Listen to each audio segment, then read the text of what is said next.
Benarkah partai baru sulit lolos ke parlemen?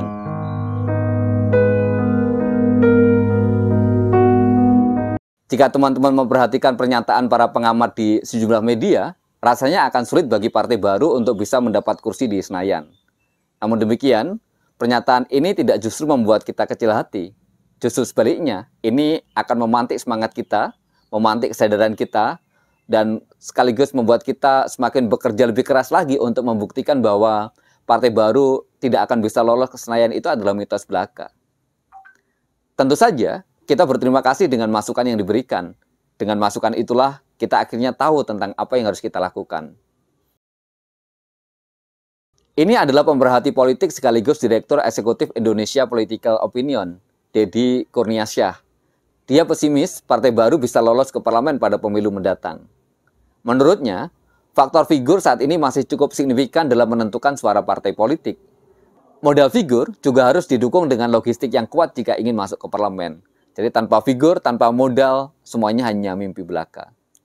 Jika partai baru punya tokoh yang menonjol dan berpengaruh, juga didukung logistik yang kuat, maka dua hal ini berkontribusi besar dalam kemenangan di pemilu pertama mereka.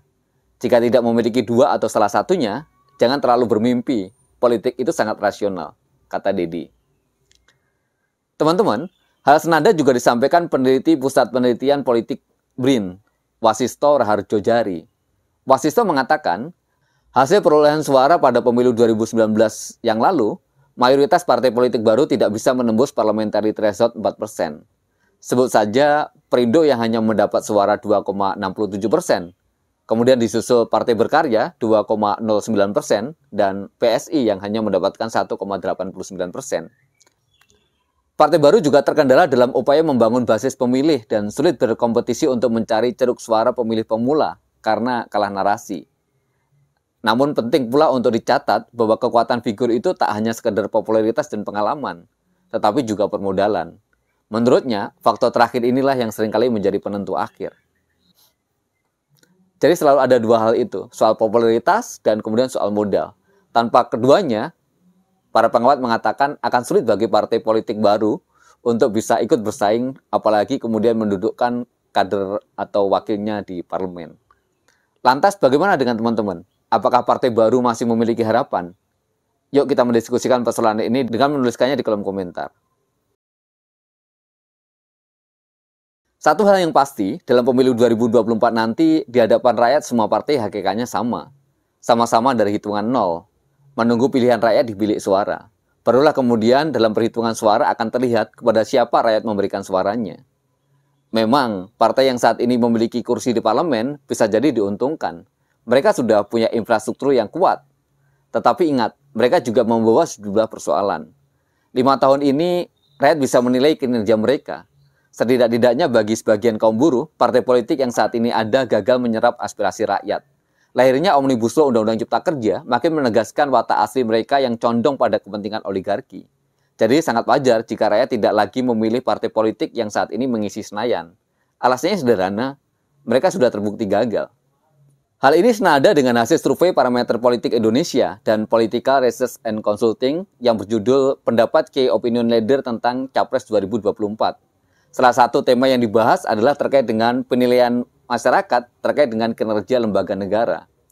Dalam hal ini, responden ditanya, bagaimana penilaian Bapak atau Ibu terhadap kinerja lembaga-lembaga negara? Mau tahu hasilnya?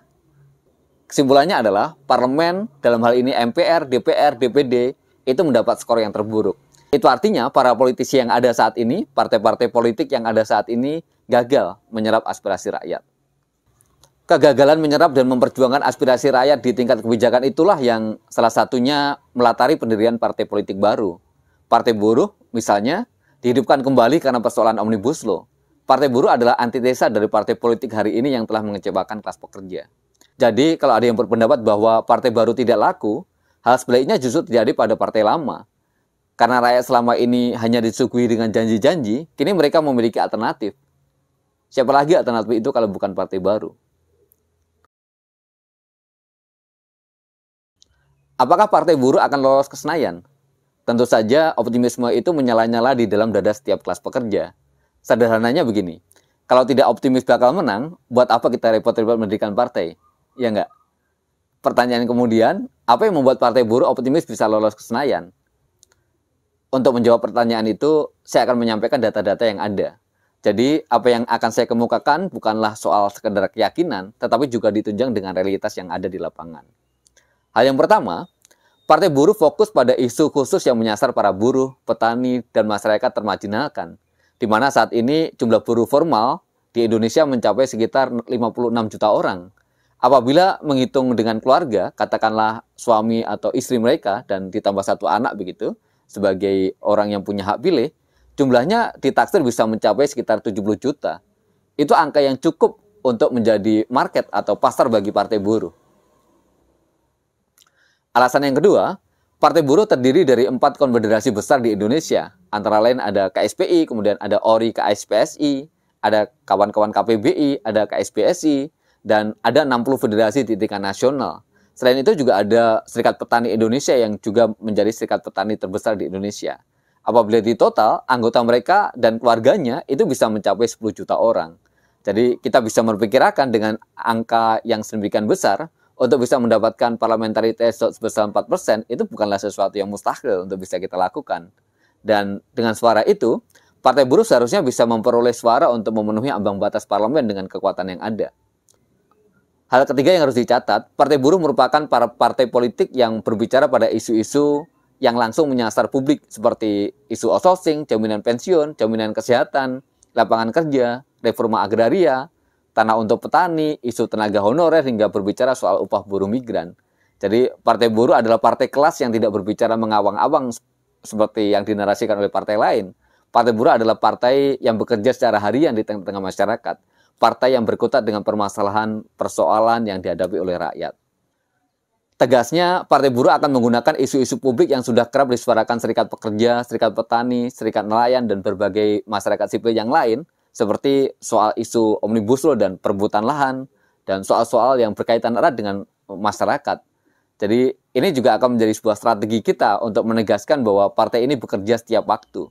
Partai ini bekerja setiap hari, partai ini hidup dan berdenyut bersama-sama dengan kehidupan masyarakat. Jadi advokasi terhadap korban PHK, tanah yang dirampas, nelayan yang kekurangan solar, penggusuran, dan sebagainya, itu adalah advokasi yang dilakukan setiap hari oleh Partai Buruh, dan tentu saja bersama dengan elemen organisasi pendukungnya.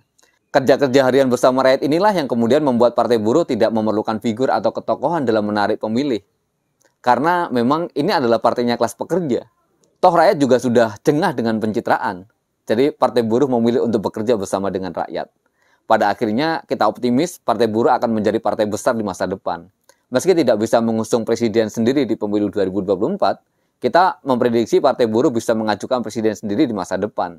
Ini jika kita berkaca pada partai buruh di negara lain seperti Amerika Latin, daerah Eropa Utara, Eropa Tengah terutama di negara Skandinavia, hingga di negara persemakmuran yang partai buruhnya berhasil menang pemilu.